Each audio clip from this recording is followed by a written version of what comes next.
사람의 말과 그리고 행동을 보면은요, 그 사람의 마음을 어느 정도 짐작할 수 있습니다. 그러나 겉으로 드러난 반응만으로 그 사람의 진짜 이야기들을 다 알 수는 없잖아요. 어떤 사람은 작은 말에도 예민하게 반응하고 어떤 사람은 쉽게 마음을 열지 못합니다. 겉으로는 냉담해 보일 수 있죠. 그러나 그러한 모습과 반응 뒤에는 우리가 알지 못하는 상처와 삶의 이야기가 숨어 있는 경우들이 있습니다. 상처를 경험한 사람일수록 자신을 보호하려고 하고 누군가에는 마음을 여는 것이 점점 더 어려워져요. 오늘 이 요한복음 4장에는 예수님이 만난 이 사마리아 여인의 모습도 바로 그런 모습입니다.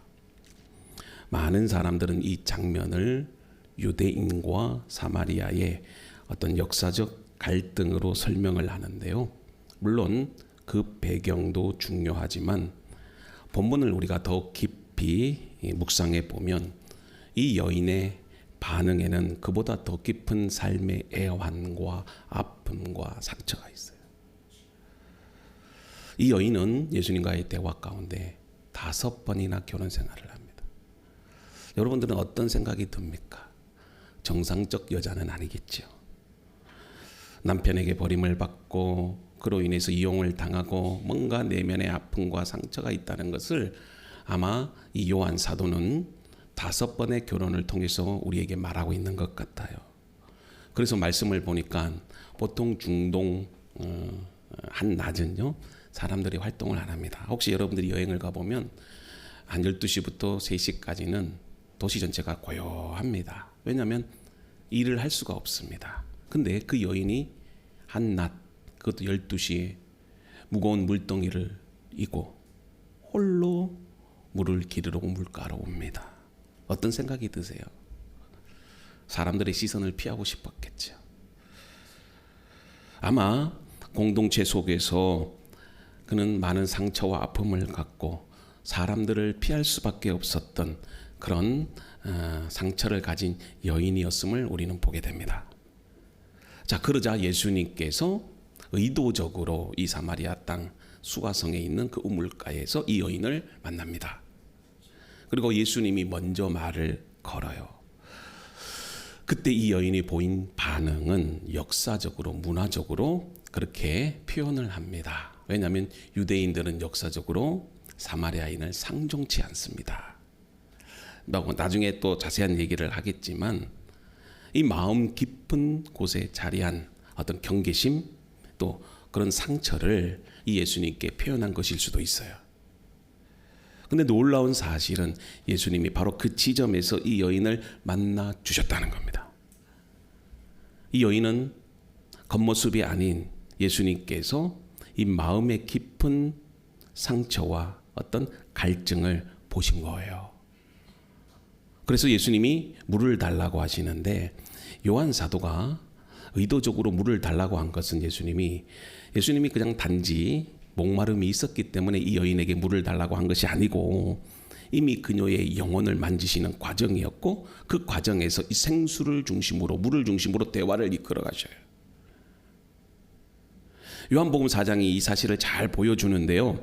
사람의 과거와 상처가 그 사람의 가치와 존재성을 결정하는 게 아니에요. 오늘날 현대인에게 있어서 너무나도 내면에 깊은 상처와 아픔이 있잖아요. 그것이 여러분들의 삶을 결정하잖아요. 근데 문제는 그 아픈 마음과 상처를 가진 자들에게 예수님이 찾아오셔서 그 사람을 위로하시고 만져주시고 회복시켜 주셨다는 거예요.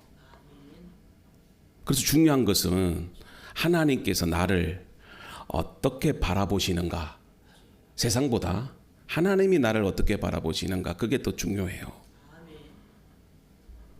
예수님은 상처 입은 한 여인에게 다가가셔서 그녀의 문란한 사생활, 그녀의 그런 어떤 죄성을 들춰내기보다는요, 그녀가 갖고 있는 상처와 아픔과 갈증을 보셨고 그 만남 속에서 복음의 중요한 진리를 드러냈어요.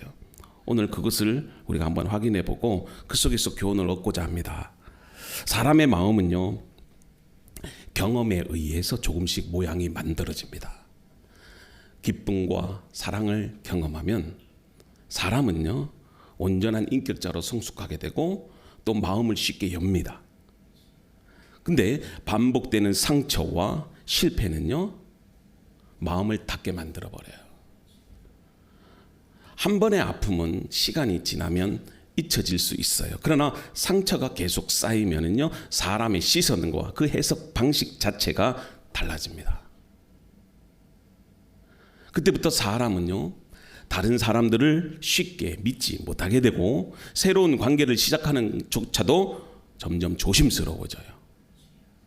그래서 누군가가 다가와서 먼저 마음을 열어야 되는데 어떻게 되죠? 경계합니다. 그리고 좋은 의도마저도 의심의 눈으로 바라봐요. 결국 상처는요, 단순한 감정의 문제가 아닌 사람의 마음을 굳게 닫아버리는 힘이 있다는 겁니다. 이렇게 마음이 닫히면 세상을 바라보는 방식도 변해요. 사람의 말과 행동을 있는 그대로 받아들이기보다는 먼저 부정적으로 해석해요. 누군가가 친절하게 다가가도 저 사람 왜 저러는 거지? 나에게 흑심이 있는 거 아니야? 나를 무시하는 것 같은데? 그렇게 스스로 생각해서 도움의 손길마저도 어떻게 하죠? 경계해버려요. 마음 깊은 곳에 쌓인 이 상처와 불신이 새로운 만남과 관계를 가로막는다는 겁니다. 그래서 상처는 과거의 사건으로만 남아있지 않고 오늘을 살아가는 여러분들에게 있어서 현재의 삶과 관계를 계속해서 영향을 미친다는 겁니다. 오늘 요한복음 4장에서 예수님을 만난 이 사마리아 여인의 모습에서도 이러한 마음의 상태를 우리가 짐작해 볼 수 있는데요. 자, 사마리아 여자 한 사람이 물을 기르러 왔음에 예수께서 물을 좀 달라 하시니 이는 제자들이 먹을 것을 사러 그 동네에 들어갔음이러라. 사마리아 여자가 이르되 당신은 유대인으로서 어찌하여 사마리아 여인이 나에게 물을 달라 하나이까 하니 이는 유대인이 사마리아인과 상종하지 아니함이러라. 여러분, 오늘 우리가 묵상한 요한복음 4장 7절부터 9절까지의 장면은 당시 유대 사회의 역사적 문화적 배경을 이해할 때 여러분 잘 분명하게 알 수 있어요. 원래 유대인과 사마리아인은 오랜 역사적 갈등 속에 있습니다. 북이스라엘이 멸망한 후 사마리아 이 지역에는요, 여러 민족이 섞여 살게 됩니다. 유대인들은 이 사마리아 사람들을 순수한 이스라엘 민족이 아니라고 여겼어요. 또 사마리아 사람들은 예루살렘이 아니라 어디서 예배했다? 그리심산에서 예배합니다. 때문에 이 종교적 갈등도 있었어요. 그래서 당시 유대인들은 사마리아 사람들과 절대로 교류하지 않습니다. 그래서 이 여인이 뭐라고 말합니까? 유대인으로서 어찌 사마리아 여자인 나에게 물을 달라 하나이까? 또 그 당시 사회에서는 여인이 보세요. 예수님과 대화를 하다 보면 이 여인의 아픈 상처를 건드리죠. 내 남편을 불러오라 그래요. 근데 이 여인이 남편이 없다 그럽니다. 부끄러웠죠. 왜요? 벌써 남편이 5명이나 있었기 때문에. 근데 이 여인이 보세요. 남편이 5이 있었다는 사실은 이 복잡한 삶의 배경을 암시합니다. 그 이유가 어떤 개인의 도덕적 문제라고 단정할 수는 없지만 고대 사회에서는 여성이 스스로 이혼을 선택할 수 어려워요. 지금처럼 뭐 자유롭게 이혼하거나 그렇게 할 수 없습니다. 그래서 남편의 죽음이나 남편의 이혼 선언으로 인해서 여러 번 결혼을 하게 되는 경우도 있어요.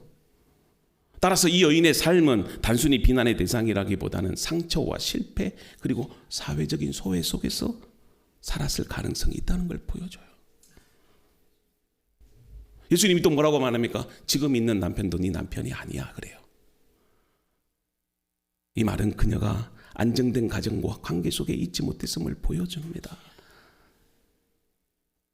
어쩌면 이 여인의 모습이 오늘을 살아가는 현대인의 모습이 아닐까 그런 생각이 들어요. 누군가는 드러내고 싶지 않은 감추어진 상처와 아픔이 있어요. 그래서 사람들과 대화를 해보면 늘 부정적인 생각, 거친 말, 또 표정도 그렇게 좋지 않아요. 왜 그래요? 상처가 있어요. 아픔이 있어요. 그런데 예수님은 이 여인에게 단지 물을 달라고 합니다.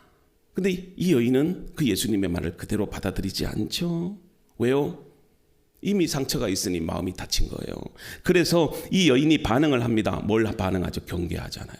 당신은 유대인인데 왜 나에게 말을 겁니까? 당신하고 말을 하기 싫다는 거예요. 여러분, 사람을 만나보면 그런 때가 있잖아요. 이것은요, 단순히 유대인과 사마리아인의 갈등을 말하는 게 아닙니다. 마음에 쌓여 있던 상처와 불신 때문에. 여러 번의 관계 속에서 상처를 경험한 사람은요, 누군가가 자연스럽게 다가올 때 마음을 안 엽니다. 왜요? 스스로 자신을 보호하려고 하기 때문에 그래요. 그래서 이 장면에게 우리에게 중요한 메시지가 있어요. 마음속에 쌓인 이 상처와 불평, 그리고 그 사람에 대한 깊은 불신은요, 우리의 눈을 흐리게 만들어요. 하나님이 우리 가운데 찾아오셔도 그분을 알아볼 수도 없고 이미 마음이 닫혀 있기 때문에 우리의 마음의 문을 열지를 못해요. 이 여인 앞에 누가 계셨어요? 예수님이 계셨습니다. 근데 이 여인은 처음에는 그분이 누구인지는 전혀 알아보지 못했어요. 우리가 볼 때는 예수님에 대해서 몰랐잖아요. 맞는 말이에요. 그러나 지금 요한 사도가 그걸 말하는 게 아니에요. 이 여인이 예수님에 대한 지식이 부족한 것이 아니고 이미 마음의 문이 닫혀 있었다는 겁니다. 우리의 신앙의 삶에도 이와 비슷한 일이 일어납니다. 하나님께서 여러분들 가운데 여전히 말씀하시고 함께 계시고 또 우리와 동행해 주시고 우리 가운데 역사하시지만 마음의 상처와 불신으로 가득 차 있기 때문에 그 음성을 듣지 못해요. 마음의 문을 열지 못해요. 그래서 신앙은요, 단지 하나님에 대한 정보를 많이 아는 데 있는 것이 아니고 닫혀 있는 마음의 문이 다시 열리는 거예요. 그래서 요한복음 4장의 이야기가 바로 그 지점에서 시작이 됩니다. 예수님은 닫혀있는 한 여인의 그 마음 앞에 서서 그 마음을 다시 열어주시는 분으로 나타나셨다는 겁니다. 사람은요, 어려움을 겪을 때 자연스럽게 문제의 원인을 찾아요. 어디서 찾느냐? 밖에서 찾아요. 삶이 힘들어지면 환경 문제다. 내가 부모를 잘못 만나서 그렇다. 내가 좋은 직장 가졌으면 이런 일도 없을 텐데 학벌이 부족해서 그런 것 같아. 저 사람이 나를 무시하네. 자꾸 밖으로 찾아요. 또 관계가 꼬이면 다 네 때문이다 그래요. 그래서 사람은요, 상황이 바뀌면 삶이 달라질 거야. 그렇게 기대를 하고 살아요. 직장이 바뀌면 사람이 바뀌고 환경이 바뀌면 모든 것이 좋아질 것이다 생각해요. 물론 이런 생각은 자연스러운 반응이지만 때로는 우리의 시선을 본질의 문제에서 여러분 멀어지게 해요. 자, 오늘 본문의 사마리아 여인이 다음과 같이 말을 합니다. 이 물을 내게 주사 목마르지도 않고 또 여기 물을 기르러 오지 않게 하옵소서, 이렇게 말해요. 자, 우리가 딱 얼핏 볼 때는 이 말 자체가 이 여인이 지금 목말라 하는구나. 그래서 육체적인 갈증을 해결해 달라고 예수님에게 요청하고 있구나, 그렇게 들리죠. 겉으로 보면 그녀는 목마르지 않게 해달라고 하는 것처럼 보이잖아요. 그러나 여러분, 이 말 속에는 또 다른 마음이 담겨져 있다. 반복되는 일상과 지금 사람의 시선을 피해서 우물가로 왔어요. 사람들로부터 상처를 받고 외면을 받고 손가락질을 당하고 그런 일상을 살았어요. 그래서 어쩌면 이 여인이 정말 내가 너무 힘들어요. 내 안에는 정말 갈증이 있어요. 상처가 있어요. 그래서 그 상처가 치유되면 좋겠고 다시는 여기에 물을 기르러 오지 않았으면 좋겠어요. 그 마음을 고백하는 거예요. 그녀의 삶의 그 어려운 환경과 그 사람들의 시선 속에서 모든 것들을 이해하고 있었던 거예요. 근데 예수님의 반응을 보세요. 매우 뜻밖의 방향으로 이어집니다. 자, 예수님이 그 이야기를 들었다면 그 여인이 원하는 것을 들어주셔야 돼요. 환경을 바꾸든지 아니면 그녀가 진심으로 삶의 문제가 해결될 수 있도록 어떤 능력으로 그것을 바꾸어 주시든지, 돈이 부족했다면 하늘에 돈다발이라도 내려주셔서 정말 그 여인에게 어떤 문제를 해결해 주면 좋겠죠. 근데 예수님의 대답이 뭐죠? 내 남편을 불러오라. 우리가 생각할 때 엉뚱한 말씀이에요. 근데 내 남편을 데려오라 이 요청이 이 여인의 삶 깊은 곳을 상처를 건드리는 말이에요. 예수님은 그녀가 겪고 있는 이 삶의 문제를 단지 환경적인 문제로 보지 않았다는 데 있어요. 오히려 그녀의 삶의 중심과 어떤 관계의 역사 그리고 마음 깊은 곳에 있는 그 목마른 갈증을 보고 계신 겁니다. 사람은요, 문제의 원인을 밖에서 찾으려고 하는데 하나님은 그 문제의 중심을 바라보고 계신다는 겁니다. 자, 환경이 바뀌면 모든 것이 다 바뀔 것 같죠. 삶의 본질의 문제도 근본적인 문제도 바뀔 것 같죠. 그러나 아무리 환경적인 것들이 바뀐다고 해도요, 삶의 근본적인 문제는 해결되지 않는다는 데 있어요. 여러분, 관계가 바뀌어도 상황이 바뀌어도 여전히 우리의 마음 깊은 곳에는요, 공허함으로 채워질 수밖에 없어요. 같은 갈증은 계속해서 반복이 되죠.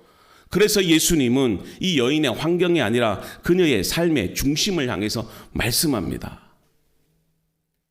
그래서 우리가 겪는 그 어려움도 마찬가지요. 항상 그 원인을 우리가 어디서 찾아야 되는가 항상 질문을 해야 됩니다. 우리가 돈이 부족할 때는 항상 그 문제를 돈으로 생각해서 대출을 받든지 아니면 그 돈을 어디서 구워오든지 항상 문제를 밖에서 해결하려고 합니다. 또 여러 가지로 겪는 내면의 상처와 아픔이 있잖아요. 다 너 때문에 그래. 네가 실수해서 그래. 네가 나빠서 그래. 그래서 종종 상황이 바뀌면 사람이 바뀌면 모든 것이 해결될 것처럼 보이지요.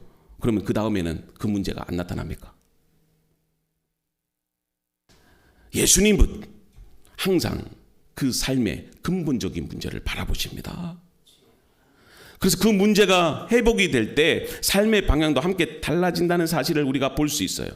그래서 여러분, 사람은요, 삶의 어려움을 만나면 보통 이렇게 생각하잖아요. 환경이 바뀌면 괜찮아질 거야. 직장이 바뀌면, 사람이 바뀌면, 상황이 바뀌면 삶이 나아질 거야. 그렇게 기대하지요. 그래서 우리는 종종 문제의 원인을 밖에서 찾잖아요. 이유는 단순합니다. 바뀌어도 문제는 해결되지 않는다. 환경은 바뀌었어요. 내가 원하는 대로 다 이루어졌어요. 그런데 문제는 계속해서 반복이 된다는 데 있어요. 왜 그럴까요? 사람의 마음이 그대로이기 때문에 그래요. 그래서 예수님께서 사마리아 여인을 통해서 보여주신 변화의 방향은 매우 분명합니다. 환경이 바뀌는 것도 필요해요. 무언가 필요한 것이 있을 때 그 필요한 것이 해결되는 것도 우리에게는 필요합니다. 그러나 그게 근본의 문제가 아니라는 거예요.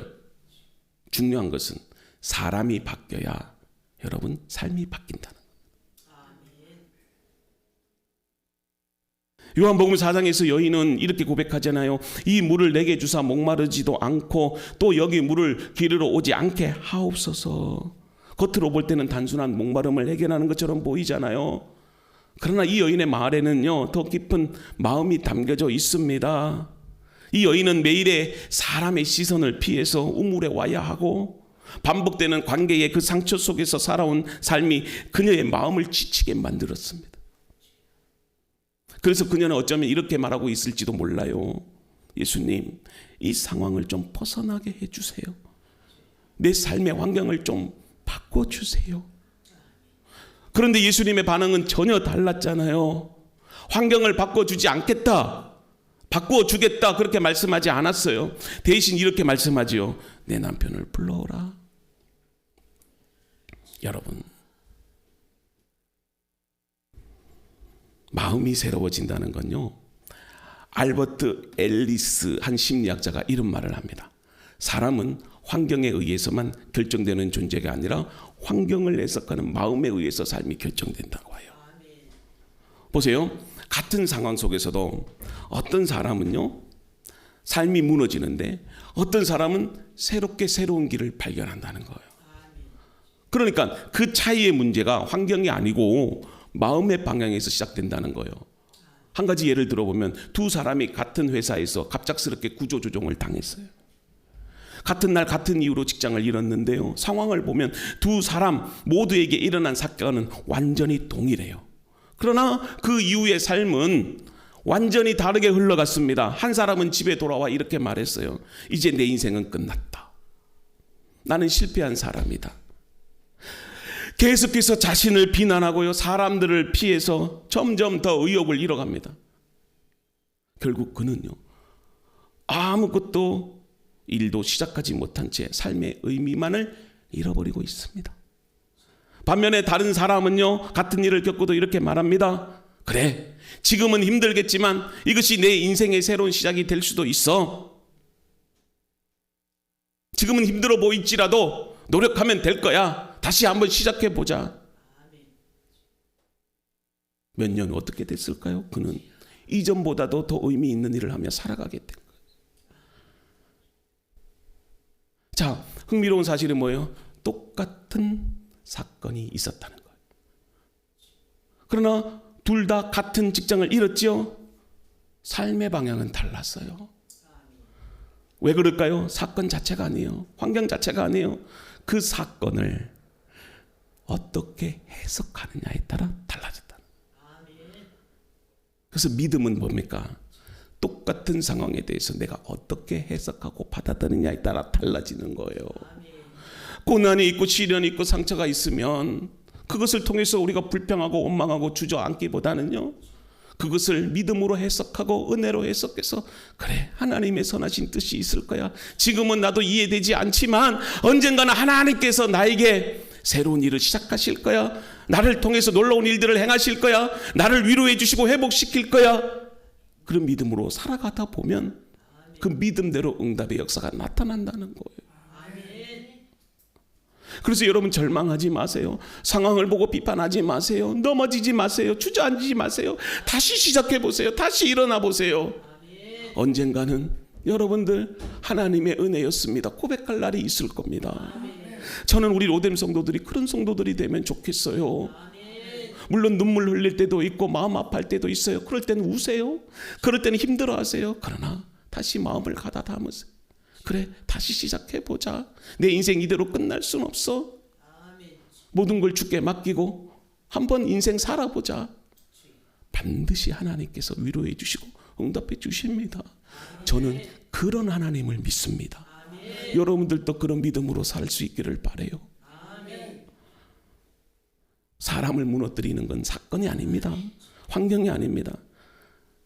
그 사건을 바라보는 마음과 해석의 차이에서 있어요.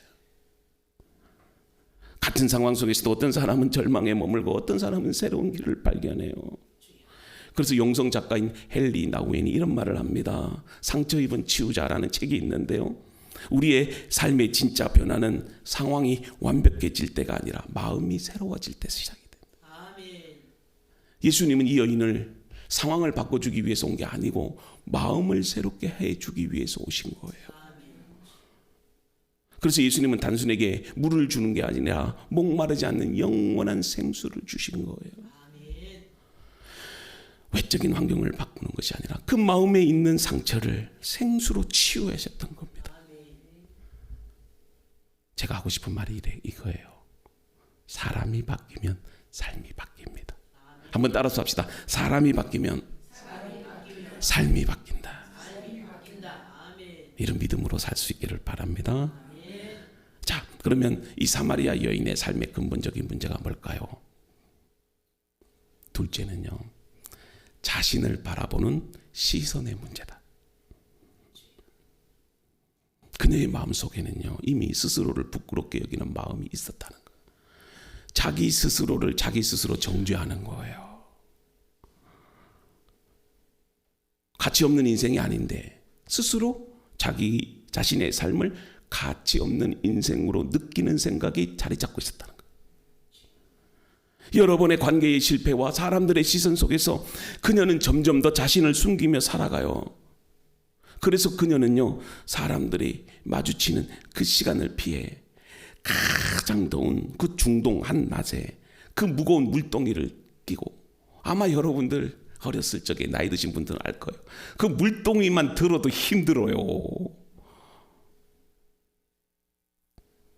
근데 거기에다가 물을 담고, 그 모든 삶의 모습은 단순한 생활 습관이 아니에요. 사람들의 시선을 피하며 살아가고자 하는 마음의 상태를 보여줘. 그래서 자신을 가치 없는 존재처럼 느끼는 사람은 자연스럽게 이런 모습으로 살아가요. 먼저 사람들 앞에서 자신을 숨깁니다. 여러분, 우울증에 걸린 사람은 어때요? 집 밖으로 안 나오려고 그래요. 내면적인 사람은요, 절대 사람을 안 만나려고 그래요. 말도 안 해요. 그리고요, 마음이 상처받지 않도록 늘 방어적 태도를 가져요. 또 자신의 진짜 모습을 드러내기보다 겉모습으로 살아가려고 해요. 사마리아 여인이 바로 이런 모습으로 살았던 겁니다. 그녀는 사람들 사이에서 당당하게 살아가기보다는 늘 자신을 숨기며 방어적으로 살아갔던 여인이었습니다. 근데 예수님은 그 여인을 전혀 다른 시선으로 바라봐요. 예수님은 그녀의 과거와 실패를 먼저 보지 않으셨어요. 대신에 그 여인의 삶 속에서 하나님이 찾고 계신 그 한 사람을 보신 거예요. 그것은 뭡니까? 예수님은 그녀에게 새로운 시선을 열어주셨어요. 그 방식이 뭐예요? 스스로를 바라보던 방식과 전혀 다르게 바라보셨다는 거예요. 세상은 그녀를 실패하는 사람, 부끄러운 사람, 공동체에서 멀어진 사람으로 보았을지 모르지만 예수님은 그렇게 보지 않았다는 겁니다. 오늘 예수님께서 여러분들에게 말씀하신 게 뭐예요? 여러분들은 버려진 사람이 아닙니다. 하나님이 찾아오시는 사람이라는 거예요. 이 여인이 요청해서 예수님이 오신 게 아니에요. 예수님께서는 의도적으로 이 사마리아 땅 수가성에 이 여인을 찾아오시는 거예요. 여러분들이 상처가 있고 아픔이 있을 때마다 하나님께서는 우리에게 찾아오시는 거예요. 말씀해 주시는 거예요. 위로해 주시는 거예요. 사람의 과거와 상처가 그 사람의 가치를 결정하지 않아요. 그런데 우리는 우리 스스로를 결정해 버리잖아요. 나는 버림받은 사람이야. 나는 외면받는 사람이야. 나는 해도 안 되는 쓰레기 같은 인생이야. 그럴 필요가 없다는 거예요. 내 가치는 사람이 결정하는 게 아니에요. 하나님이 결정하시는 거예요. 사람의 시선을 두려워하지 마세요. 하나님 앞에 당당하게 서 있다면 그것으로 우리는 충분해요. 왜 사람들의 시선으로 자신을 결정합니까? 하나님은 상처 속에 있는 한 사람의 영혼을 바라보셨고 그 사람을 다시 일으켜 세워주셨어요. 그래서 예수님은 사마리아 여인을 만나주셨고 그 만남 속에서 이 여인의 삶이 완전히 바뀌잖아요. 그래서 요한복음 이 4장은요, 예수님과 사마리아 여인의 만남 속에서 한 사람의 삶이 어떻게 변화되는지를 잘 보여줍니다. 여러분, 마음이 닫혀 있으면 주님이 가까이 계셔도 알아보지 못해요.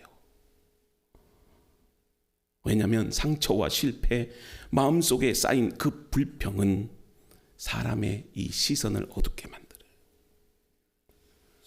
그래서 하나님이 은혜로 다가오셔도 그것을 받아들이지 못해요. 요한계시록에 보면 예수님께서 이런 말씀을 하셔요. 내가 문 밖에 서서 두드리노니 누구든지 그 음성을 듣고 문을 열면 내가 그에게로 들어가 그로 더불어 먹고 마시리라. 여기서 제가 궁금증을 갖는 게 있어요. 왜 예수님이 문을 두드리실까? 그냥 문을 부수고 들어가면 되지. 아니면 예수님은 하나님이시기 때문에 그냥 기적으로 문을 통과하면 되지. 안 그래요? 궁금하지 않으세요? 예수님은요, 무슨 일을 행하시든 간에 강제적으로나 그 신비한 능력으로 일을 하지 않으셔요. 근데 우리는 그 방식을 원하잖아요. 우리의 마음의 문을 여는 것도 마찬가지예요. 들어오시면 돼. 그래서 정말 내 마음을 새롭게 해주시면 돼. 근데 그게 아니에요. 내가 인격적으로 마음의 문을 열고 예수님을 모실 때 그 속에 하나님의 은혜가 임하는 거예요. 그러니까 문을 여는 것은 누가 해야 되는 거예요? 내가 해야 돼. 상처가 치유되기 원하세요? 내 삶이 변화되기를 원하세요? 마음의 문을 여세요. 그럼 예수님이 들어가셔서 우리를 치유하시고 회복시키는 거예요. 우리가 상담을 하더라도요, 마음의 문을 열지 않고 말을 안 하면 치유가 안 돼요. 우리가 병원에 어떤 질병이 있어서 갔잖아요. 그러면 정확하게 그 병에 대해서 말을 해줘야 될 거 아니에요. 어떤 환자는 그래요. 엑스레이 찍어보면 알지 않아요? 뭐 MRI 찍어봐요. 당신 무능한 의사고 막. 아니에요. 병은 기계가 고치는 게 아니고 그 환자가 진실하게 치유를 원할 때, 그리고 적극적으로 의사에 대해서 여러분 마음을 열어놓을 때 치유되는 거예요. 마음이 닫혀 있으리 아무리 말씀이 들어가도 변화가 안 되는 겁니다. 예수님도 환경을 바뀌어주지 않았습니다. 그녀의 삶의 중심을 보신 겁니다. 문제의 뿌리를 환경이 아니라 마음에서 찾으신 거예요. 여러분, 마음을 여세요. 그리고 인격적으로 주님을 받아들이세요. 스스로 자신의 삶을 규정하지 마세요. 그래서 결론으로 이끌어갑니다. 상처와 불평은 마음을 닫아요. 마음이 닫히면 예수님이 가까이 계셔도 알아보지 못해요. 그래서 오늘 말씀을 통해서 여러분들에게 무엇을 말씀하시느냐? 여러분들은 존귀한 자녀들이라는 겁니다. 너무나도 여러분들을 사랑하신다는 겁니다. 그래서 오늘 말씀을 통해서 예수님이 여러분들에게 이렇게 말해요. 너무 너희 자신들을 정죄하며 살지 말아라. 많은 사람들은 과거의 실패와 상처 때문에 스스로를 정죄하면서 스스로를 작게 여기며 살아요. 나는 이런 사람이다. 나는 부족한 사람이다. 나는 쓰레기 같은 인생이다. 실패한 인생이야. 그래서 이런 생각이 의식을 지배하게 되고 의식이 또 우리의 행동을 나타내게 하고 점점 더 자신을 숨겨버려요. 예수님은 그렇게 보지 않았어요. 예수님은 상처받은 사람을 찾아오셨고 다시 이렇게 세워주셨어요. 그래서 여러분들에게 하고 싶은 말씀이 이거예요. 너무 마음을 닫고 살지 마세요. 상처를 경험하면 어떻게 된다고요? 마음을 닫아요. 사람을 믿지 못해요. 하나님 앞에서도 쉽게 마음을 못 열어요. 다시 얘기합니다. 닫힌 마음에는 은혜도 들어오지 못합니다. 그래서 신앙은 마음을 여는 겁니다. 마음을 열어야 치유돼요. 하나님 앞에 다 토로하고 고백해요. 남편 때문에 힘들지요. 자식 때문에 힘들지요. 경제적인 문제 때문에 마음이 아프지요. 하는 일들마다 실패하죠. 질병 때문에 염려가 되시지요. 미래에 대한 불안감이 있죠. 맡겨버리세요. 주님, 제 마음이 너무 아파요. 그러나 내가 다시 주님 바라보며 살게요. 그럴 때 새로운 은혜가 시작이 됩니다. 그리고 여러분들의 정체성을 너무 비관적으로 보지 마세요. 저는 여러분들에게 이런 말씀을 합니다. 여러분들의 삶이 어떤 모습이든 하나님은 여전히 여러분들의 삶을 귀하게 보셔요. 그래서 살다 보면요, 다 사라지더라고요. 제가 여러분들에게 이런 말씀을 하니까 좀 주제 넘는다고 말씀을 생각하는 분들도 있겠지만 살다 보니 사라지더라고요. 힘들고 괴로운 거 다 지나가더라고요. 그래서 여러분 견디는 거예요.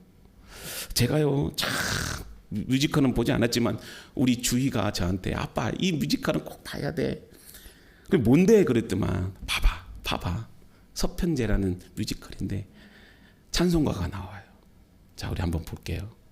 뭐야? 울지 마. 우리 소리하고 놀까? 소리? 혼자라 슬퍼하진 않아. 돌아가신 엄마 말하길 그저 살다 보면 사라진다.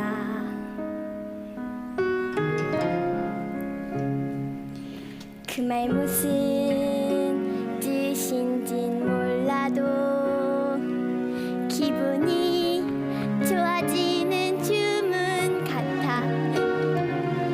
너도 해봐. 눈을 감고 중얼거려.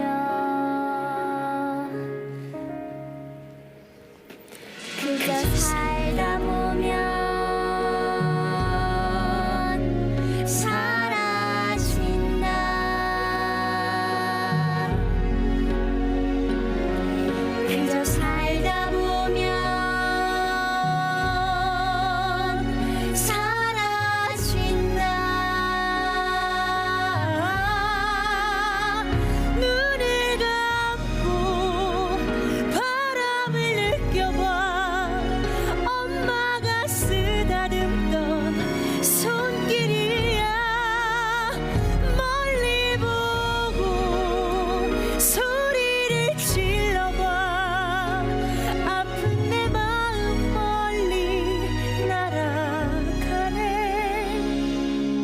소리는 함께 놀던 놀이, 돌아가신 엄마 소리는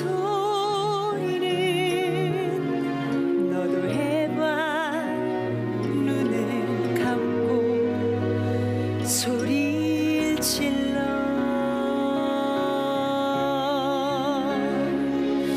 그저 살다 보면 사라진다.